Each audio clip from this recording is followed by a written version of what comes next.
இந்த செங்கல் சூளையா சொன்ன? ஆமா இதுதான். அவனே இது அந்த கார்த்தியோட செங்கல் சூளையாச்சே. சித்தப்பா அதுவும் நமக்கு நல்லதுதான். ஒரு வேலை மாட்டிக்கிற மாதிரி சூழ்நிலை வந்துச்சுன்னு வைங்க, அந்த டிரைவர் பையதான் கோவத்துல இவங்க 2 பேரையும் கொன்னு செங்கல் சூளையில வச்சு எரிச்சிட்டான்னு நாம கதை கட்டி விட்டுருவோம். போலீஸும் அதை உண்மைன்னு நம்பி அவனை தூக்கி உள்ள வச்சிரும். Super super. மொத்தமா நம்ம எதிரிங்க ஒளிஞ்சாங்கன்னு சந்தோஷமா இருக்கலாம் சித்தப்பா. டேனி நல்ல செங்கல் சூளையா தான் செலக்ட் பண்ணிருக்க. சூப்பர்யா. சித்தப்பா அங்க பாருங்க. என்ன மவனே, ஆளுங்க நிறைய பேர் வேலை செஞ்சுட்டு இருக்காங்க. மவனே, இவங்களை எல்லாம் காலி பண்ணா தானே நாம இந்த 2 பேரையும் செங்கல் சூளையில மறைச்சு வைக்க முடியும். இப்ப என்ன பண்றது? அதான் எனக்கும் புரியல சித்தப்பா. இவங்கெல்லாம் போனாதான் நம்மளால எதுவும் செய்ய முடியும். டேனி இருங்க, நான் அவங்கள அங்கிருந்து காலி பண்ண வைக்கிறேன். பழனிசாமி,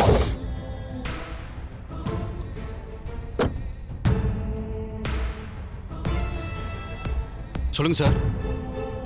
அங்க வேலை செய்யற எல்லாரும் கொஞ்ச நேரத்துக்கு இங்க இருக்க கூடாது.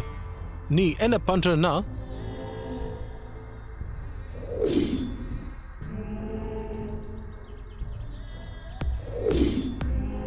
Okay sir. go now. பிரமாதம் பிரமாதம்.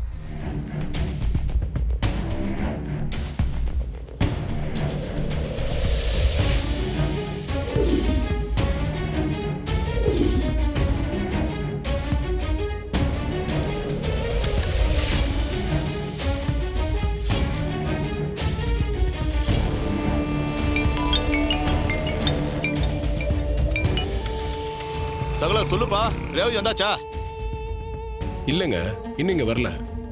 வீட்டுக்கு திரும்ப எதுவும் வந்துட்டாலும் கேட்க தான் ஃபோன் பண்ணேன். சகல இங்க வரலையேப்பா. நான் இந்நேரத்துக்கு அங்க வந்திருப்பாலும் நினைச்சுக்கிட்டு இருக்கேன். இவ்வளவு நேரம் ஆகி ஆபீஸ்க்கு வரலனா ஒரு மாதிரி டிஸ்டர்ப்டா இருக்குங்க. அவளுக்கு எதுவும் பிரச்சனையோன்னு தோணுது. அவளுக்கு ஃபோன் பண்ணி பார்த்தேங்க, ஃபோனு சுவிட்ச் ஆஃப்னு வருது. சகல என்னப்பா நீ சொல்றத பார்த்தா எனக்கு பயமா இருக்குப்பா. சரிங்க, அத்தை வீட்டுக்கு வந்துட்டாங்களா? அத்தை இன்னும் வீட்டுக்கு வரலப்பா. அப்படியா? சரி, அவங்களுக்கு ஃபோன் பண்ணி பார்த்தீங்களா? நான் ஃபோன் பண்ணி பார்க்கலையேப்பா. அவங்களுக்கு ஃபோன் பண்ணி பாருங்க. அவங்ககிட்ட பேசினா ஒருவேளை ரேவதி எங்க இருக்கான்னு தெரிய வரும்ல. நீ சொல்றது கரெக்ட் தான்ப்பா. நான் இப்ப அத்தைக்கு ஃபோன் பண்ணிட்டு நான் திரும்ப உன்னை கூப்பிடுறேன்ப்பா. சரிங்க.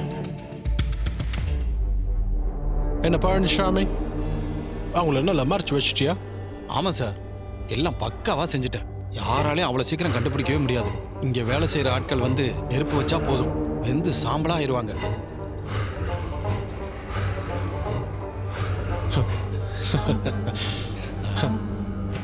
நீ கிளம்பு, நாங்க பாத்துக்கிறோம். Thanks sir. நான் வரேன். அவனே, இந்த தடவை எல்லாத்தையும் கரெக்டா செஞ்சுட்டோம். அந்த டிரைவர் பயலால எதையுமே கண்டுபிடிக்க முடியாது. அவன் பொண்டாட்டியும் அவன் அத்தையும் எரிஞ்சு சாம்பலாக போறாங்க. இத பாரு, அவங்க பணம் மட்டும் இல்ல, சாம்பல் கூட கிடைக்காது.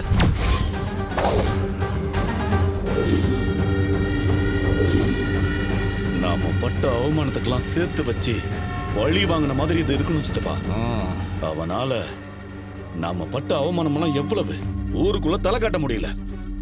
இதுக்கெல்லாம் அவன் அனுபவிக்க வேண்டாம், அதை பார்த்து நம்ம ரசிக்கணும் சித்தப்பா. சரி மவனே, நம்ம கிளம்பலாம். வேலையாளுங்க வந்துருவாங்க, நம்மளை பார்த்தாங்கன்னா தேவையில்லாத பிரச்சனை ஆயிரும். சரி சித்தப்பா, வாங்க போலாம். டிரைவர் சார், நாங்க டேனி கூட்டு போறோம், நீ கிளம்பு. சரிங்க sir. Danny you come. Okay சித்தப்பா, இங்கிலீஷ் எல்லாம் பேசுறீங்க? ஆமா, டேனி கூட பேசும்போது ஓகே ஓகே கம்.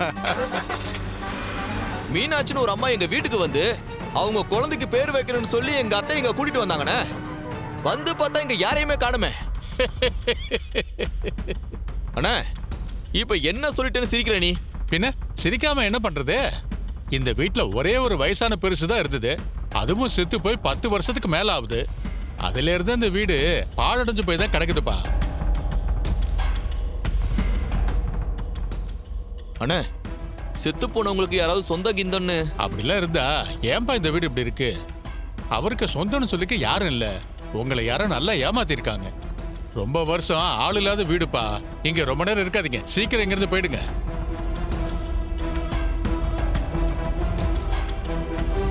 எப்பா சகல, நீ சொன்ன மாதிரி இது வேற ஏதாவது பிரச்சனை போல இருக்கப்பா.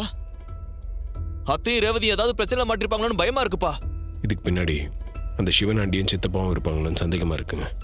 நீ சொல்றதெல்லாம் உண்மையா இருக்கலாம் சகல, ஆனா அதுக்கு எதுவுமே ஆதாரம் இல்லையே. சரி போலாம் வாங்க.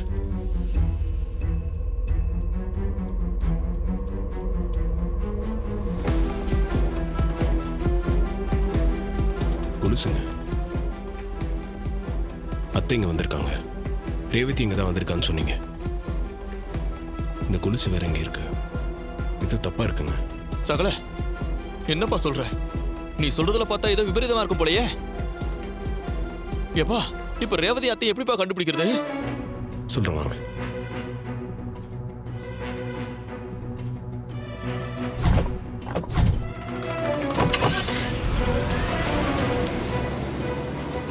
அந்த கார்த்தி தான் இதுக்கெல்லாம் காரணம்.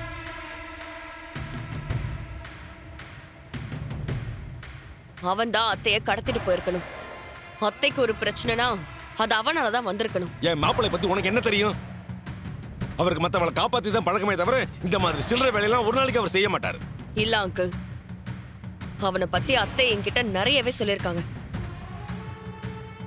அவன் ஏமாத்தி தான் ரேவதியவே கல்யாணம் பண்ணிக்கிட்டானமே. முதல்ல வாய் அடக்கி பேசு.